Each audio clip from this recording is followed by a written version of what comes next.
to another LinuxGameCast Weekly, the show that covers the latest Linux gaming news, reviews, how-tos, and most importantly, whatever the hell else we come up with this week. Green Man Gaming will never divulge their sources for discount keys. Yeah, well, about that. And Raven's Cry is back.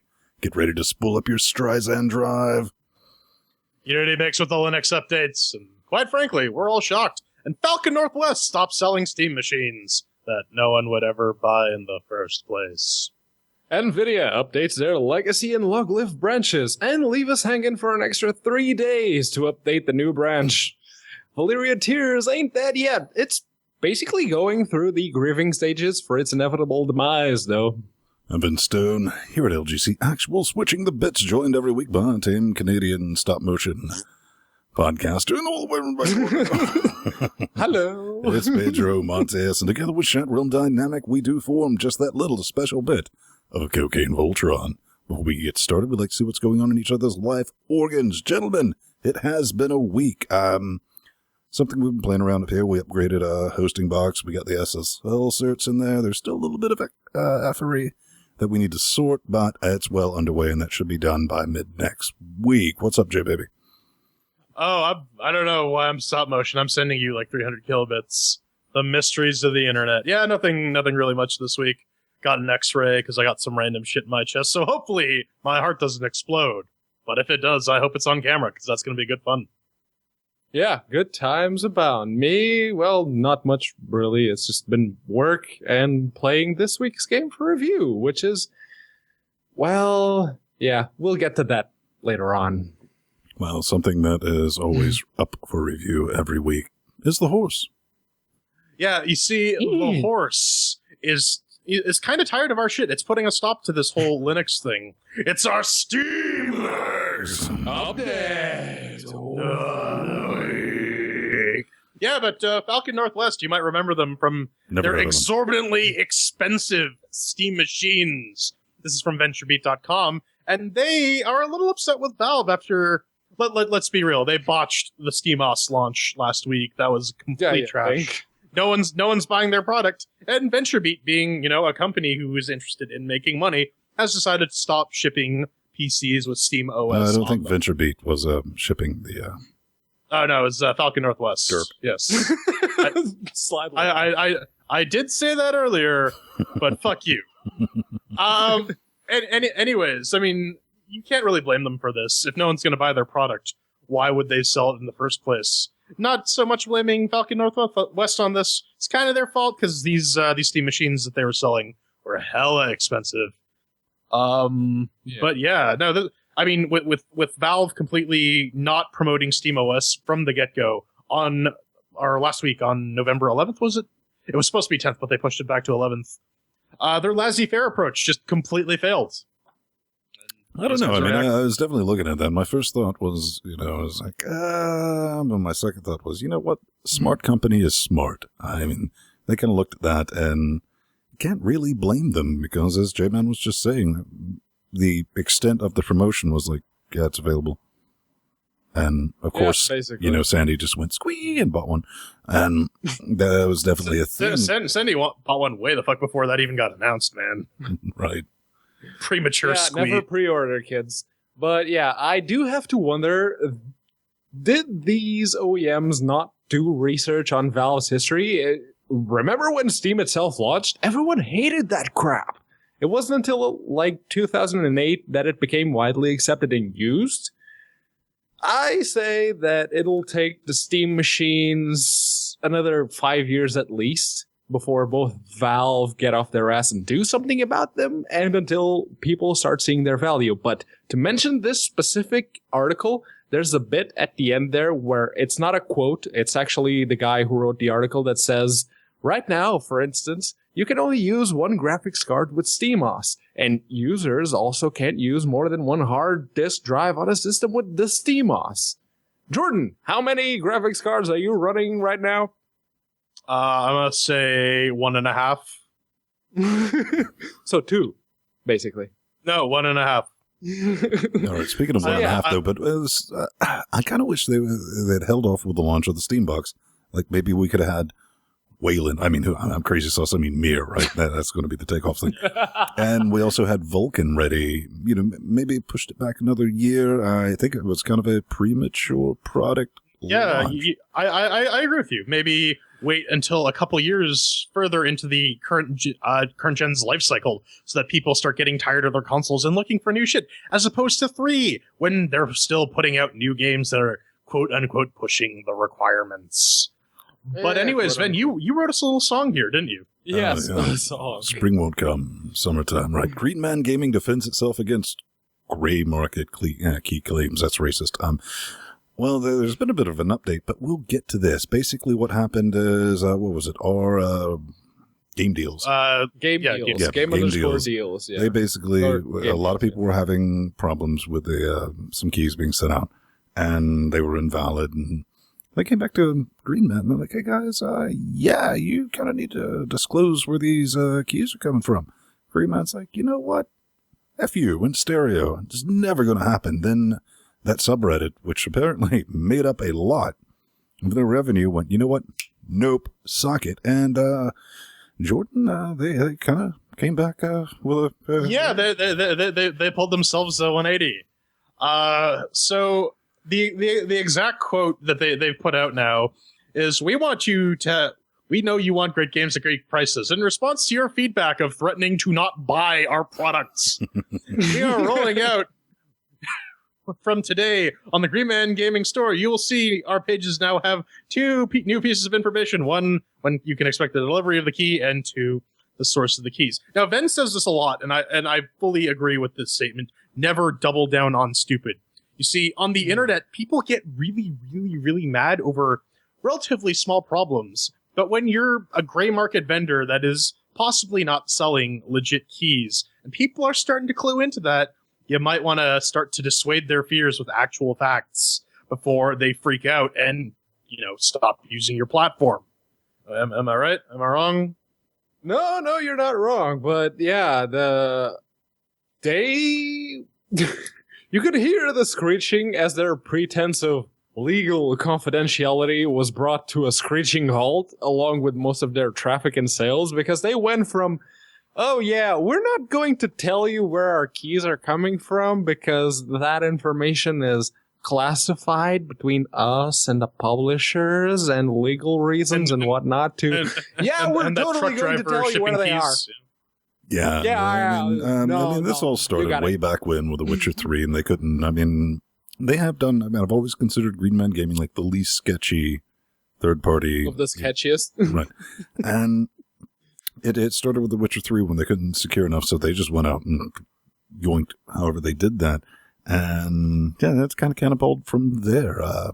That happened. But, you remember... Are you mad, Ven? You mad, bro? You remember that little game called Mad Max? Furry Road? Yeah. Yeah, Furry Road. Yeah, the guy here, one of the little moderators up in the forum organ, he says, at this moment in time, there is no Mac nor Linux port planned for Mad Max. And that was earlier this week, and the web zones completely lost their collective shit. They're like, but you promised and said all this. And my first thought was, everybody needs to calm their tits collectively, because I remembered this article, and yes, I know it's Softpedia, so I asked somebody who also received the press releases from Warner Brothers to confirm it, and it's true. I mean, it has been, 8 months since the mention of SteamOS was March. Right. It's just not there, and it's Warner Brothers, man. What was it? Gauntlet. Thank you. Gauntlet, Batman. We're probably going to get Batman, but Gauntlet was a big FU to the Linux community, because up until launch, they said, you're totally getting it, Linux, and like, nah, screw you guys. A month before launch, we've removed that SteamOS icon. We don't want you to get your hopes up, but we will take your pre-order money. That's all well and good. Yeah, I keep hearing people bitching about Warner Brothers. I like to play devil's advocate on this show when it comes to these things, but in this situation, I don't even have to, because the fact that we're not getting a port on some of Warner Brothers' games is more the fault of the developers themselves rather than the publisher. and Warner Brothers are just the publisher. As awful as a publisher like Warner Brothers is, they're not the ones doing the ports. They might not be doing a damn thing to incentivize the devs to do said ports, but they're not the ones directly at fault anyway. In fact, since Bastion, Warner Brothers has been pushing Linux really hard. I mean, we get Dying Light, Shadow of Mordor. Supposedly, Feral is still doing Batman. We'll have to wait and see on that one. But yeah, there is the argument that those are all shitty ports. I'm not... Yeah. I don't know. I'd say Shadow of Mordor is a questionable port because it runs fine, I would say maybe 80% of the time, and then it does something to fuck up. Yeah, but then again, during that whole spiel, I didn't say anything about the quality of the ports until the very end. But fact of the matter is, those ports exist. Someone at Warner Brothers said, fine, you can do the Linux port if you want. And the fault that those ports are not as good as they could be lies with the developers or the porting houses. Feral.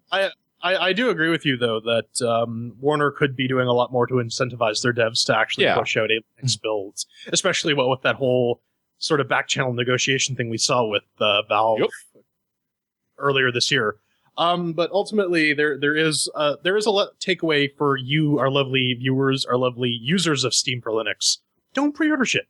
Wait until they actually come out with a Linux binary for the game that you can run and verify for yourself before you give these folks money. And now reviews are a thing nowadays. Yeah, and especially now that SteamOS launch didn't go so well, a lot of developers are going to start trying to find ways to weasel out of their promised ports. I guarantee you, because that's a lot of time and effort and money that they could have just not spent for people not actually buying into the platform. I don't know. The one thing I'm genuinely worried about is, I mean, they no hype train like Linux gaming hype train in general. Linux gamers.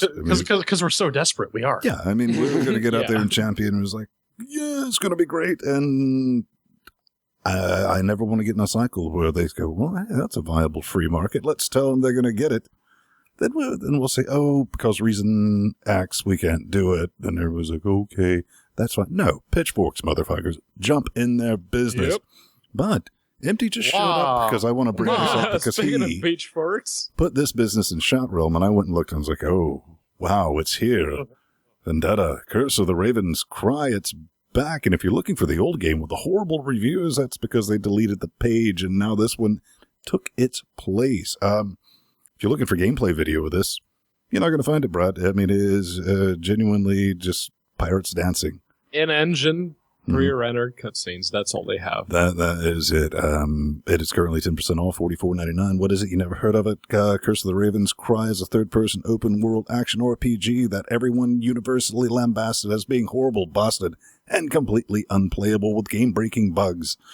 But apparently they're saying it's fixed. Now, I know what you're saying. Then there's not a Linux SteamOS down there at the bottom. There never was for the original Raven's Cry, but it ran on Linux, and same thing with this. But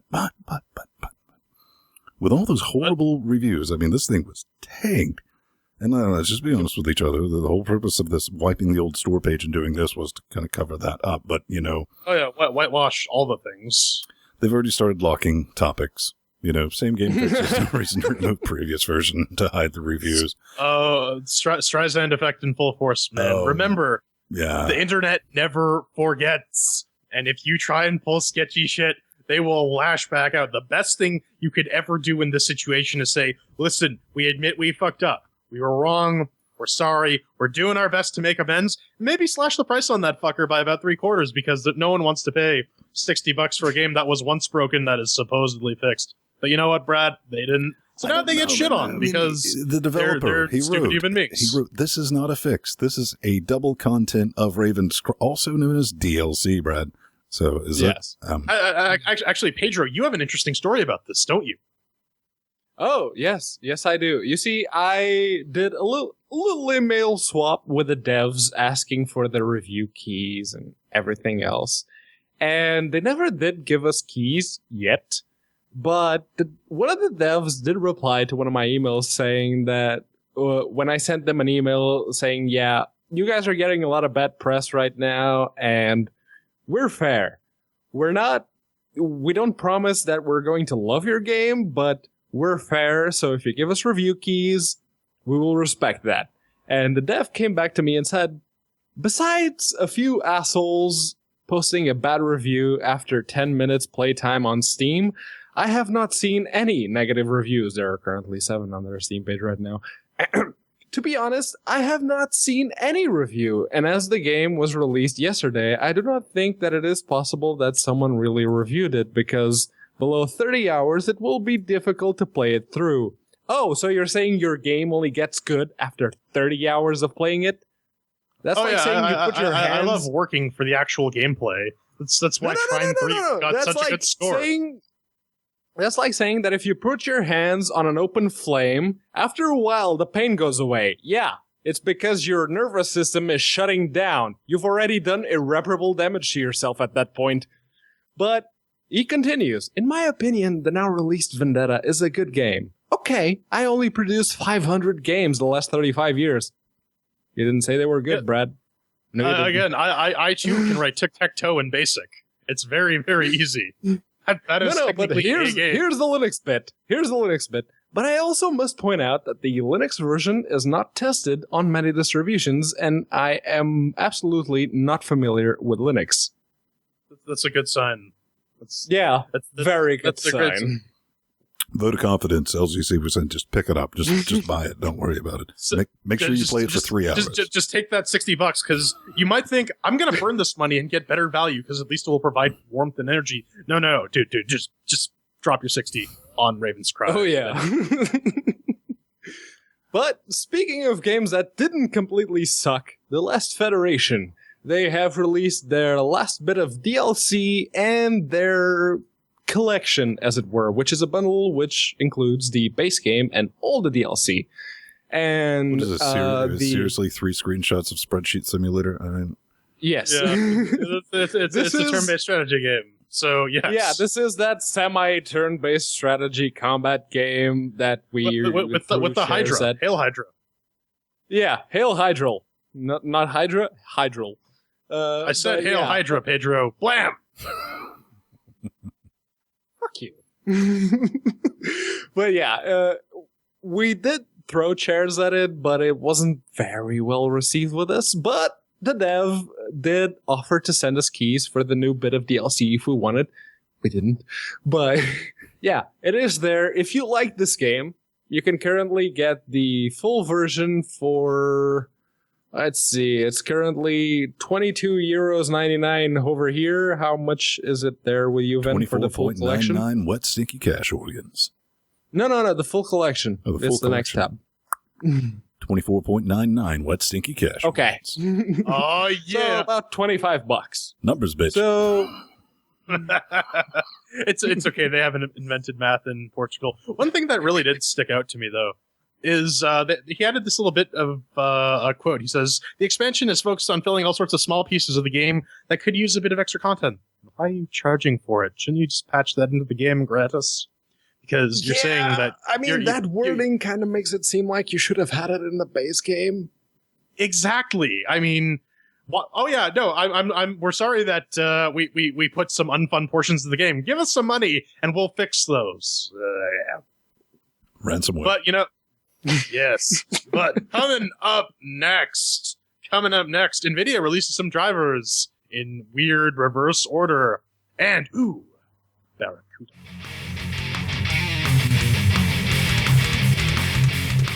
Ladies and gentlemen, boys and girls, it's the news. And in true LGC fashion, we start with some drivers, NVIDIA's, as usual, because AMD hasn't released a driver in over a year. But yeah, this is the 352.63 long-lived branch. They've added support for a bunch of new graphics cards. They fixed a couple of regressions and some bugs. But most importantly, they added support for Xorg 1.18. Everyone who, like me and Jordan, were waiting on this one to update to Fedora 23, now you can. Yay! And another note on that is that they actually added Xorg 118 support to the NVIDIA legacy driver if you have one of those 7600 cards or the 340s. But yes, but here's the funny bit: the beta driver didn't get Xorg 1.8 support or 1.18 support until much later. I don't understand how that even happens in terms of like development. No, I don't know. See, it's brilliant. We'll take our short iterative branch that's supposed to pump out the new features fastest. Screw that. We'll just add support to the legacy driver. Those guys need Xorg 1.18 more than the people running the new drivers. It's cool, but they did fix it. Tell them about it, Pedro. Yeah, they did fix it. It took them 3 days. On the 20th of November, they released 358.16, which is the new short-lived branch, which comes with a buttload, and I mean a buttload of regression fixes over the last beta, and I noticed a few of those. The power manager was having my 970 constantly stuck at performance mode. That was kind of a pain in the ass because that shit has coil whine whenever it's spinning up the fan, so I can hear it. Yeah, it's fixed now. Good on them for that. They also brought the short-lived branch up to Xorg 118 compatibility. Good on them. Mm-hmm. Yeah, they've also officially added Now, Barracuda. Oh yes, so this is So kids, if you're not interested in heterogeneous computing in a high-performance computing environment, you can maybe skip ahead if you're listening to us. This is from nnTech.com. Not Senor Shimpy. This is Ryan Smith writing on this. All the notes for all this stuff is going to be in our show notes. So AMD has been sort of losing the GPU compute battle. They've been trying to go with the standard. What is that? Empty's grandfather? That is Boltzmann, and I have a wonderful Boltzmann joke that I'll save for a little bit later for all you physics nerds out there. But they're losing the high performance computing battle because everyone likes CUDA because CUDA actually works. So they've come up with this thing. It's called the HCC, the Heterogeneous Compute Compiler, to allow you to compile code that runs on ARM CPUs and x86 CPUs and GCN-based GPUs in order to, optimize your compute to allow specific hardware to perform specific tasks. And one of the neat things about this is, in addition to adding their new language, they've also added CUDA cross-compilation support. So you can actually write your CUDA code, compile it using HCC, and it'll translate it to their own version of the language. But here's the thing. HPC, high-performance computing machines, almost exclusively run Unix, because why would you want to pay millions of dollars for Windows licenses on like a 5,000 node cluster that you need to pay for the maximum license in order to use the entire system? Otherwise, Windows will just gimp you because you're not giving them enough money. AMD support on there is garbage, and they have made very, very, very few strides in attempting to correct this. And until they can find some way to fix it, they're going to keep losing to CUDA because CUDA actually works under Linux. It's sort of this brilliant mental thing. But I guess so they're calling this thing the Boltzmann Initiative. So I'm just wondering, when are they going to start actually shipping GPUs with no PCB attached to them? Which is a Boltzmann brain reference for those of you who like science jokes. That's the thing. It's AMD trying to cut in on NVIDIA's market, and CUDA works not only under Linux, the regular desktop Linux you get, but also on ARM. You see, this Shield tablet right here, it's got 192 CUDA cores. Yeah. So it's them. Shakedown. A step toward protecting fair use on YouTube. Posted by Fred von Lohmann. Oh, they're actually doing it. Yes. Not really. Yeah, all right. This is directly from, G+, well, not G+, but Google PR speak. This is what it is. Now, if you get hit by DMCA, they're going to go, oh, well, we think that might be frivolous, and if you would like to argue that, we're going to provide everyone with lawyers as long as you have like 2 million subscribers. Sorry, this is not for everyone. What this is for a few select users right now. I think who was your PewDiePie, Jim Sterling, Total Sterling or somebody like that.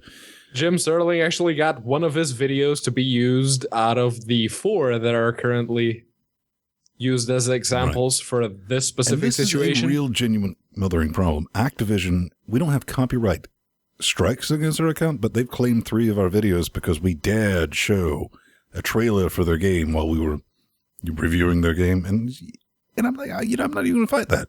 I'm not risking the entire account to be like, no, and all that business. But why are they doing this? But let me tell you why they're doing this.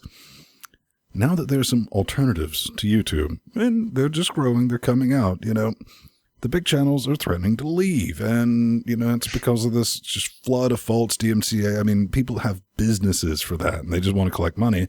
Because 9 times out of 13, people are like, okay, I'm not going to argue that. And you're sitting there collecting royalties off something that's not even yours in the first place. But do not, ladies and gentlemen, boys and girls, confuse this with good guy YouTube at all.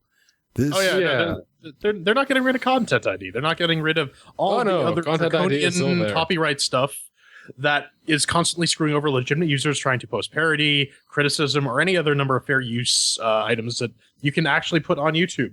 This is Ben, you bring up a very good point. This is all about keeping now that YouTube Red has pissed a bunch of people off because they're not going to be making ad revenue anymore. YouTube is going to try to do whatever they can to keep the guys actually making the content that they profit off of on their platform. Yep. And it's, you know what, even considering its limitations, because there are a lot of limitations to this, it's about time that Google actually grew a pair of balls, tits, whatever you're into. Even if it was just a result of blackmail of those big channels threatening to leave, the people actually making them money. But it's a good thing. It's a start. It's setting a precedent. And the precedent, technically, it's already been set when it comes to the US. And that's the other thing. These videos that Google is using as examples, whenever Google has to kind of stick their neck out for fair use, that particular video will only be available to people watching it from the US or anyone who has found a way to work around it. And speaking of the U.S., that's something we definitely need to point out, that this is never really going to trickle down to us little folk. No. And even if it did, even the big folk, this is U.S. only. They'll only take these battles on in the U.S. I mean, if it's a copyright strike from somebody out there and they're like, you have to argue in the EU, and Google's like, nope, not a problem. Peace. But yeah, the one fix here that will actually solve this issue is to fix it at the legislative level. Call your congressman, call your senator, tell them to support pro-fair use legislation, because otherwise this will just get worse and worse and worse. But fuck your couch, then. It's Unity time. All right. This is from forum.unity.3d.com. Talk, not Natasha this time around, has posted the build for 2015 10.18.01 of the Unity editor on It's Linux. Levi. That's literally Levi Bard. Well, I don't give a shit. It's Levi or his wife, or it doesn't really matter. Either way, it's out. You can go to their forum and download it. It's not really much in the way of an update. It bumps it to the latest version of Unity 5.2.2.f1. They fixed a couple of crashes. They fixed some implementation issues with their WebGL build. And that's basically it. It's a small maintenance release, but at least they're supporting it. And honestly, I would have lost that bet. They're absolutely supporting it. I mean, with the whole thing, we're like, yeah, guys, we're totally been working on it. And they came out with it, like, here it is, but we're not sure if we're going to support it. I haven't downloaded this version. The last version is spite crashy, and in all fairness, it is more stable than our current Unreal Engine 4 editor, because that thing is, if you look at it sideways, it'll nope on you. And then there's the whole factor of getting the damn thing built, which is kind of a monumental thing. This you can download, you can play with, you can make your Mario game, do your physics, collision detection, and all that. Good on them? Question mark? Mm-hmm. Yeah, maybe. I honestly haven't even putzed around with it other than the first release they did on Linux, which worked. It didn't spite crash on me all that much, but then again, I didn't do very complex things with it, and I certainly didn't download any assets from their store. Shut up, Grandpa. Oh, yeah. All right, so Civilization, or not for Civilization, Freeciv is 20 years old. If you've never heard of this game, you're probably a fairly new Linux user. Yeah, it's 1995. How you feeling, Ben? This shit got released when you were 15. But they've put out a little blog post, and they're just doing some Q&A about the expectations. Oh my god, those are some sexy strapping young men there. They talk a bit about the history of it, and I mean it's Ben, you made it you made a very salient point in the notes. You never thought that there'd actually be a Civilization game on Linux. It had to explode their mind organ last year, and they're like, yeah, hey man, Civ, what is it, Civ 5? Civ 5 and Civ Beyond Earth. Right, and that mixed with Linux. What type of moon universe are we currently living in? And, to be honest with you, 1995 was the first year that I was like, screw it, we're just using Linux from now on. I think this might have been the first game that taught me to hate turn-based strategy. Yes, but the Civilization games haven't exactly been my cup of tea. But yeah, it's been 20 years since FreeCiv, one of the first open source engine re-implementations, showed up on Linux. It's not a re-implementation. It's a standalone game. But if you're actually interested in playing some Civ 2 type game, this is really your only option under Linux if you don't want to go the Wine route. So I mean, good on them for sticking around, and I hope they stick around for a little longer because it's a cool little project, and we need more open source game representation. But it's time for Pedro to shed some tears. How about you let me taste your tears, Jordan? Because this is Valyria Tear. This, as they describe it, is an attempt at creating a free, as meant in the GNU, General Public License JRPG game. And it's basically Chrono Trigger with an open source engine.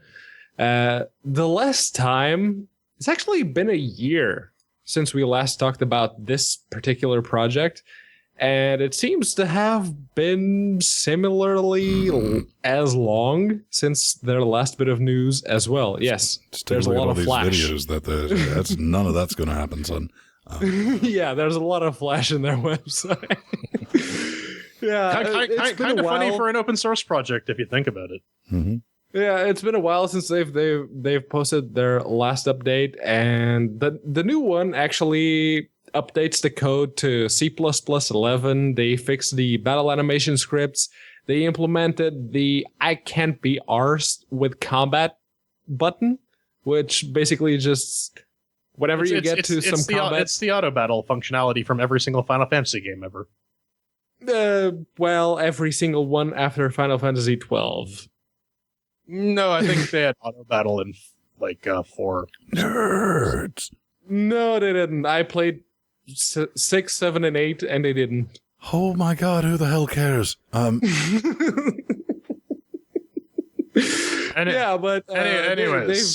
It's a thing. It's a JRPG. It's priced to sell. It's open source. They got it on the GitHubs. Grab a copy. Apparently Strider hates it so much it's hella hard, but it's also available in Lutris, as so I just read in chat realm. But Kickstarter project, you say? Yes. Oh, that's right. That's racist. Project that we're talking about. I'm gonna power my way through. You know what that means? There's a demo available. Yes, there is. It doesn't work very well, though. Yeah, no. The game itself, from the very little I could play of their demo, is basically an asteroids roguelite. Would you agree with me that this trailer has fucking all to do with the game? Oh no! If you hit start, you can see those guys. That's totally a thing. Okay. Yeah. You can technically see those, but yeah, this is an asteroids roguelite at the bottom of the sea or in outer space. Whatever. I honestly don't know what's going on there. Yeah, it has some RPG elements to it. I had to actually click outside the window whenever I wanted to change directions. And that's a bad thing to have happen when you're trying to sell your promise of a game. Because this is not a game yet. This is still on Kickstarter. But it's just a promise. They did make with an alpha, though, so there is that. With an alpha. So we're covering it. If you're brave enough to travel to Mordor to figure out how to download the damn thing, because it's like 6 damn clicks before you get it. Oh, yeah, yes. So, register your email, get an email, subscribe to something, start a download. Oof. Mm. And but the controls on this are hella busted. Yeah, it's kind of a busted alpha. I played with it long enough to go, nope, Alt F4 that thing, because Unity, and it has the Unity scream of nope, it is. They currently want 10,000 wet, stinky caches. They currently have 5,000 of those. 20 days to go, and hey, maybe they won't, well, no, I guess they can extend the funding on Kickstarter now, can they? No, because they're not getting external funding from a third party. And on that bombshell, we move on to the chair. Oh, no, we got to move on to the Patreon. Yeah, that's what I was going. Yeah, because we have our Patreon at patreon.com/LinuxGameCast. A lovely, lovely service that you can subscribe to support the show, because, this is hella expensive to run. We just hit our Left 4 Brad 2. So we got a brand new series for you folks. We're going to be playing Left 4 Dead 2 with some lovely people. I think we did a test run with Empty last week. This week we're kicking off production. It's going to be fun. We're a little over $5 away from an entirely new show on Wednesdays, Linux Gamecast Weekly Daily Wednesdays.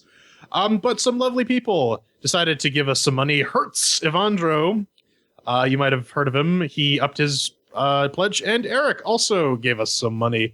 So we're currently, what are we sitting at now?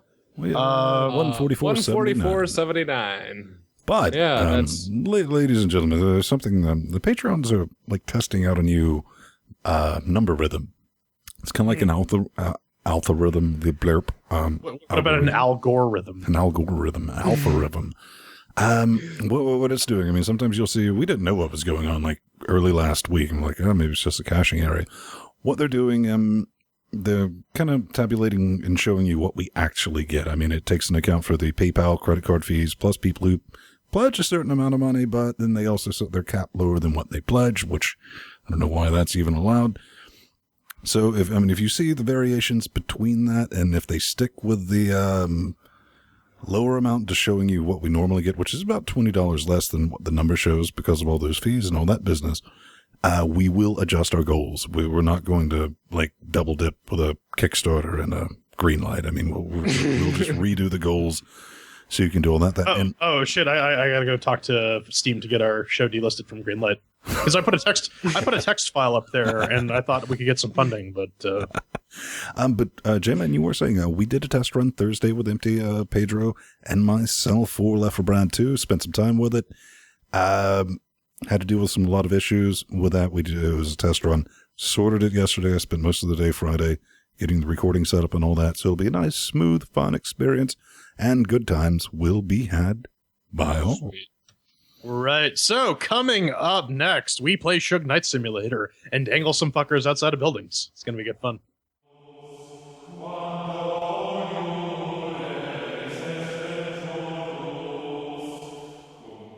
So now that Nori's done dangling Pedro over a balcony, it's time to throw some chairs at Adventures of Shuggy. It's an F&A game developed by Smudge Cat Games Limited. It's $3.99. It's around $4 in your local moon currency. What is it? Shuggy has just inherited a castle full of goblins, ghouls, zombies, and robots. That's racist. Help him clear out over 100 rooms to make his new home livable again. Also racist. And gentrification. And, of course, the dev sent us some keys. It requires the elusive glibcos. Doesn't even require an operating system. That's because Flibbit is hardcore. By the way, Flibbit did assist in porting this, so at least the controls will work. But it's time to go over the chairquisition. 1 chair means that's garbage. 2 chairs means that's meh. 3 chairs means it's pretty good. 4 chairs means it's awesome. We got our categories of doom, make what's the working, shiny sounds, controls, and fun. So let's kick this off. Then, did Shug Knight make what the working? First, I would just like to congratulate you for the first time in 3 years for getting everything correct without saying chairquisition like 4 times. Although he did forget to mention the mandatory U.S. disclosure that the devs sent us some keys. I did mention that, yes. All right, children, shut up. Cause this makes with the working. How did it run on the octo-core AMD 8150 980 powered 4K displayed box of business? Well, it's a flippity jibbity ibbity ibrabadabo port, so it's going to work. Controller, you don't even question it. You just go ahead and pick up your controller organ. It's going to work. Piece of cake, solid 60 FERPs at 1080p or at UHD 2160. No issues whatsoever. Give it the 4 chairs. Yeah, this thing doesn't really have resolution options. It has full screen and not. But I mean, it still works on the Intel 6700K with the NVIDIA GTX 980. It also works on the AMD 5800K with the NVIDIA GTX 750 Ti and the 7660D. No issues, so I'll give that 4 chairs for makes it working. Yeah, I only played this game on the Steam box, so on the AMD Athlon X4 860K with the MSI GTX 750 Ti, it worked out of the box. Really no issues that I could see, so 4 cheers. All right, that's 4 cheers for makes it working. Up next is Shiny and the Sounds.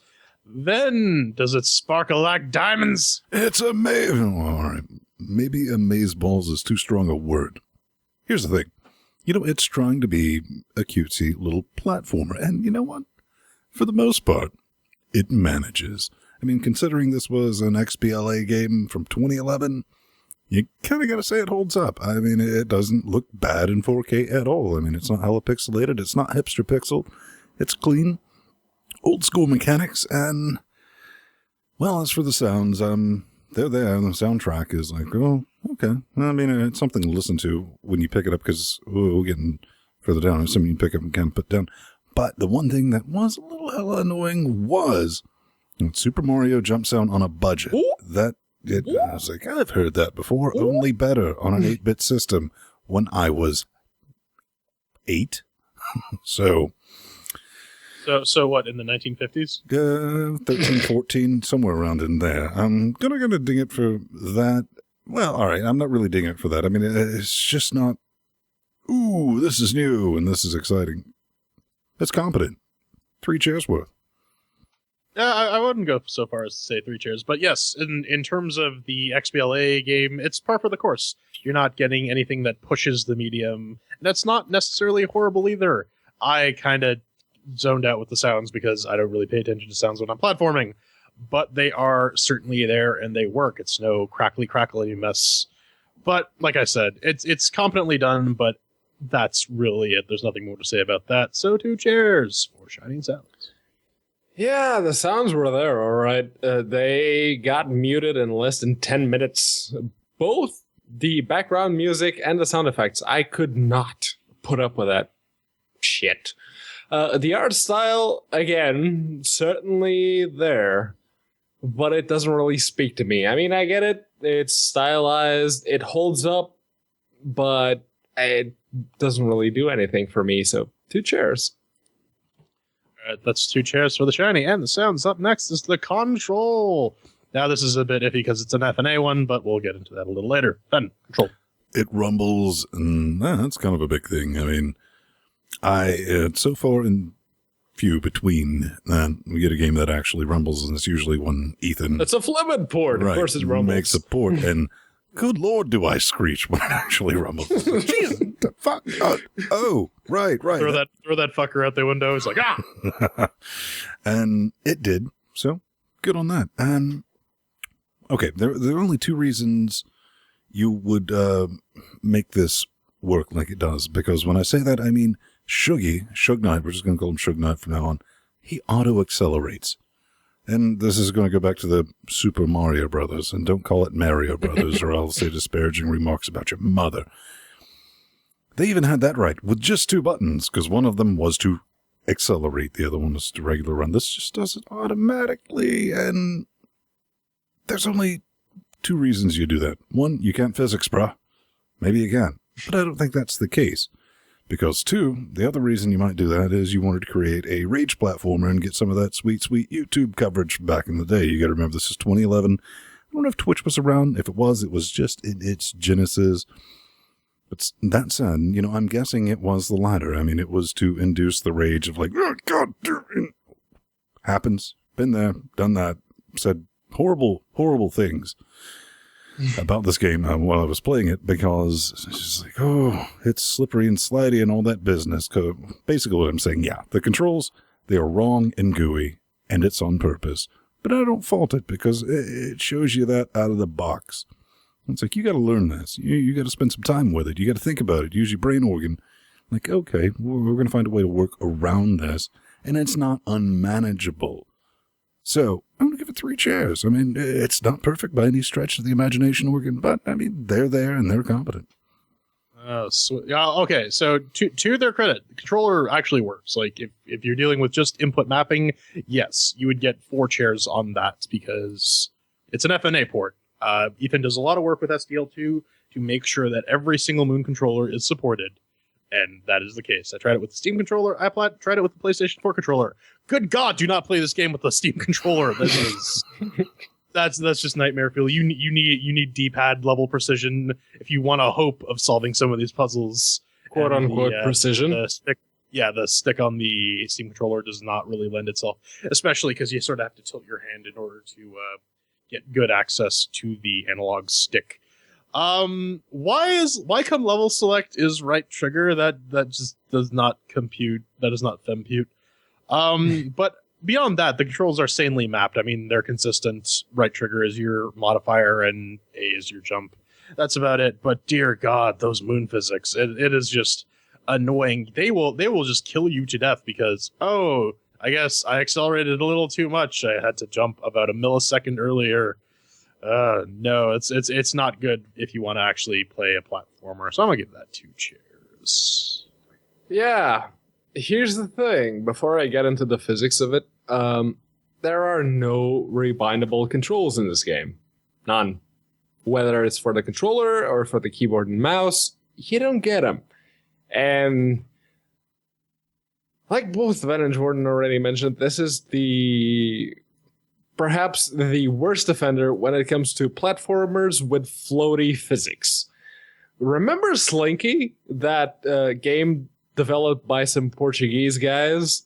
Yeah, that game had physics more along the lines of a platformer than Shuggy. I can sort of deal with floaty physics if the controls are tight. Like when I press jump and the character isn't already like either falling or in the middle of a jump, he's going to jump. That wasn't the case with this game. More than once, I pressed the jump button and the motherfucker he just ran right into the enemy. So the only thing that saves this game from getting 1 chair is the fact that it worked out of the box with the Logitech F310 on the Steam box. But that is only because of Flibbit's work with FNA. I'm pretty sure if it weren't for that, controllers wouldn't even work in this game under Linux. So it gets 2 chairs on a technicality. And that's 2 chairs for control. And our final subjective category, fun. You seem to enjoy this game. Let's be honest with ourselves, ladies and gentlemen, boys and girls. I really wanted to take a shite on this game, but during the what I like to call the forced playtime, because I have to play the game to record it for the published review. And if you're watching that, you'll actually see me not screaming. You can feel me screaming in the background. The puzzles do have just a little bit of the everything. I mean, you get your standard platforming, room rotation, ropes, shadow mechanics, switches, etc. And granted, this is nothing that you haven't seen before. That said, it managed to trigger that, oh, fuck this level response more than once. And that's a good thing. Better yet, it caused me to come back and sort it. That takes something that I was never expecting from this cheesy little puzzle platforming game. And if you manage to do that, you're doing something right, full of right sauce, and you got to mix all that together with its price to sell, £5, and it has the benefit of being something that you can just pick up, play a level, put it down, and end of the day, put a bow on it. So, yeah, I'm definitely digging that business. So, for the fun, unexpectedly 3 chairs. Yeah, I don't know. I never really have that, oh, fuck this level. It's more you go into the level, you see what it is, and you're just like, oh, fuck this level. I don't know. Really, my opinion on this game is it could have been a lot more fun if the controls were a lot tighter. I mean, the difficulty is steady. It constantly builds you up, and it introduces new mechanics and elaborates on them at a very, very steady rate. But you're just going to get killed to death because you misjudged that jump. And it's really annoying, like, midway through a level, because a lot of it requires waiting and patience and whatnot. It's just going back to the beginning does not do anything for me. Also, when you get to the boiler room levels, half those levels are upside down, and they do some weird shit with the control inversion, and that just hurts my brain. I mean, it could have been a 2-tier game. It maybe could have been a 3-tier game with tighter controls, but I just didn't have fun playing the game. I'll give it 1 share. Yeah, they say this game has 100 levels. I got real tired of its shit after the first 2. I still play through like 20 or 20 something levels, but the fact that the way you pick a level is to do the same shitty ass platforming as in the levels themselves, and that you have to select a level by pushing the right trigger on a controller, which that shit just ain't flying around here. Let's just say this game has done nothing, and I mean fucking nothing, to ingratiate itself when it comes to me. So, 1 share.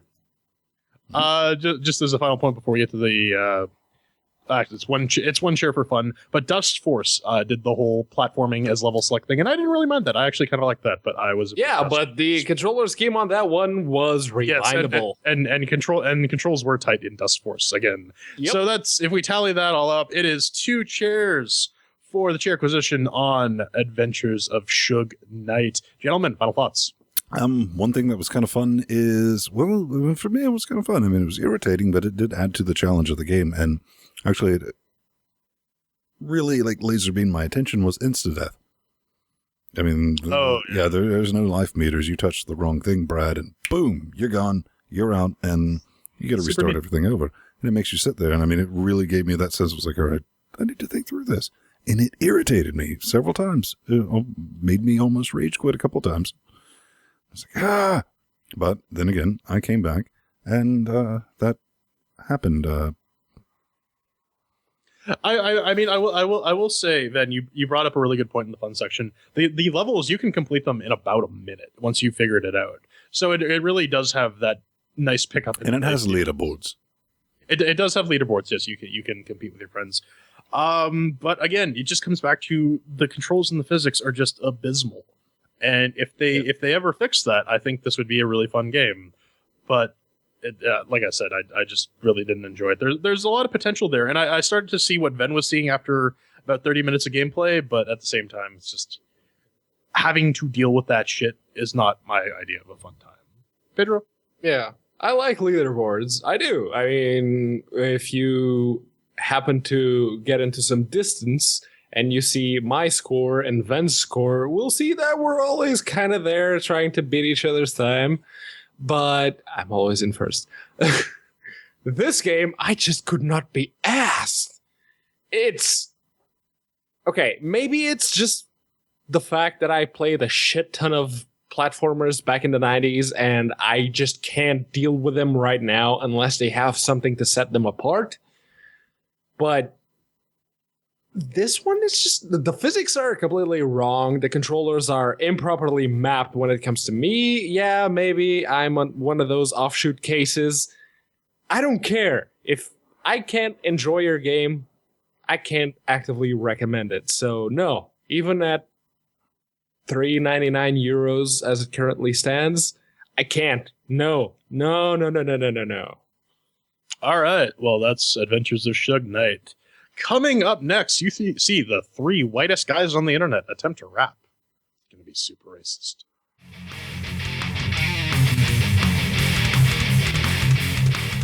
Ladies and gentlemen, boys and girls, it's a hate mail. Yep, you know it. It is my favorite segment of the week. Mm-hmm. At this point, if you don't know how to get in touch with us, shame on you. Basically, it's LinuxGameCast, contact button, fill the form. It's that easy. Unless, of course, you're trying to promote a game, at which point you have to provide us with a way to play said game. Otherwise, we'll just shit on you. Racist game from earlier. Yes. In the And speaking of racist... Oh, yes, this is from Monster Cameron. I'm sorry, I had to... He says, haha, I'm getting a better job, and if the transition goes smoothly, you guys are doing the weekly show. Now, Monster Cameron, I'd like to just take a moment. and say there are better ways you can invest your money. Instead of backing Linux Gamecast, you can go buy an NVIDIA card. Actually be able to play games on Linux. Yes. Just saying. I don't know. I hit me up on the Twitters with that, and I was like, you know what? That's both a threat and a promise. P-Man should be excited about that because he gets to... I am. Wednesdays are actually the least busiest day I have all week, so yeah. Somebody pound suggests busiest day. Busiest? Next. Did I say busiest? Tar-PC. Chad writes, the man in the high castle, any chance we're going to get you, that'd be Vin, and Jordan rapping over this, kind of in response to, if you don't know, we do the Doctor Whoies. And we do a little show for our Patreons. It's just for our Patreons, but 5 cents a show, 20 cents a week if you can afford that. You can listen to it. They even have a neat little media player that I didn't exactly know how to fucking use last week. But all that sorted, you can listen to it live or just download the MP3 and play it along the home game, MS Theater, Mystery Science Theater 3000. All right. It's a riff tracks for Doctor Who because the season has just been abysmal. And you need some way to make it watchable, so you can watch it with us. Okay. All right, and lastly, we have Tim. To answer his question, we need to finish up watching Man with the High Castle before we can go talk about it. Ben and I were talking about maybe doing a podcast about that. Yeah, it was kind of ironic when you threw it. I was like, we kind of already talked about that, and then immediately your brain goes to the amount of shit we're doing right now. I was like, do we have time to do that? We wouldn't mind doing that. We kind of want to do that. It would be a fun project. Yeah, we'll see, Brad. That's all I'm saying. Yeah, but Tim had to say, last week you may remember that Jordan said that if you want to get rid of Windows, just do it cold turkey. And he said, you nailed it with the talk of dropping the dual booting nonsense. When you're still dragging that old Windows partition around, you have less incentive to really get comfortable with Linux. All that time spent in keeping the Windows train wreck running could be spent under Linux. Gamers that are still dual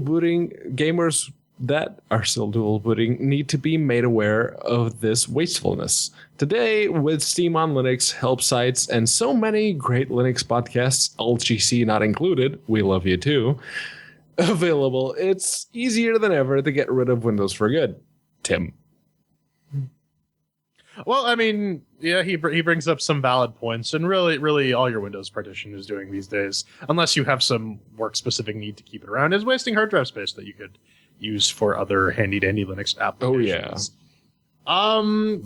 I don't know. For me, like I said last week, it was more of I used it less and less and less to the point where it just got annoying to dual boot.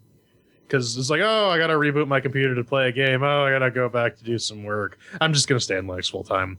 Different people are going to have different experiences about that. Then will have a completely different experience because he didn't use Windows, except for on his Deck Alpha. Yeah, it's kind of brilliant, man. It's running NT.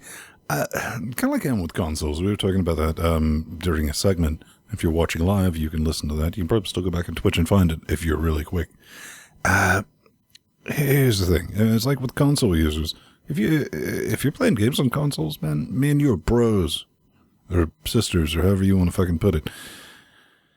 And we're fine. We're completely fine. The second is like, well, your PC's not as powerful as my Xbox or my PS4, because the second you say that, that's like saying wrecked in a typed out sentence to me. I just shut down and quit listening. Here's the thing. You can be a filthy dual booting heathen. And we're still going to be bros. Because, you got your Linux partition, you're learning, you're doing your things. You're like, yeah, but I like to come over here and play the games. You know that I can't play on the Linux, and as long as you keep that mentality about it, we're cool. The problem is when you go, well, you're just being an entitled Linux user. You should dual boot like I do and play your games on your Windows. And you see, when you write your hate mail, I read it in that voice, so it makes everything infinitely more entertaining. The second you start doing that, that is when you are truly a filthy dual booting heathen, because you're injecting... You're like, well, I kind of use Linux for 7 minutes a month, and so I should get into Linux threads about gaming and inject my opinion. No, Brad, you should not. But On that bombshell, let's cue the music because you can always find us around 9:30 Eastern Standard Moon Time, streaming live when Twitch is not being the bitch. I'm at Vinstone on the Twitter nets, and plus Vinstone on the newly designed Google+. I'm Jordan Svung. You can find me on Twitter at The Burning Fool, and you can see me in my 2 posts per thing glory on Google+, at plus Jordan Svung. Hopefully Google fixes that crap, because god damn, that sucks. Yeah, the new Google Plus is pretty bad. I am Peter Mateos. You can find me at unaccounted4 on Twitter or plus Peter Mateos on Google Plus. Still not on Oddbox yet. Huh. I don't know. I guess at the end of the day, beautiful people, is we just need to remember that be the good kind of console player, be the good kind of filthy dual booting heathen, right? Yeah. Keep your goddamn mouth shut. Heyo. Yeah, do not opinate. Opinate. Opinate. Show title. Got it. It's a wrap. It's like the very last word of the show. Opinate. The fuck's an opinate, you motherfucking... I have no idea if that's even a word in English. Let's see. Opinate. 5 dudes.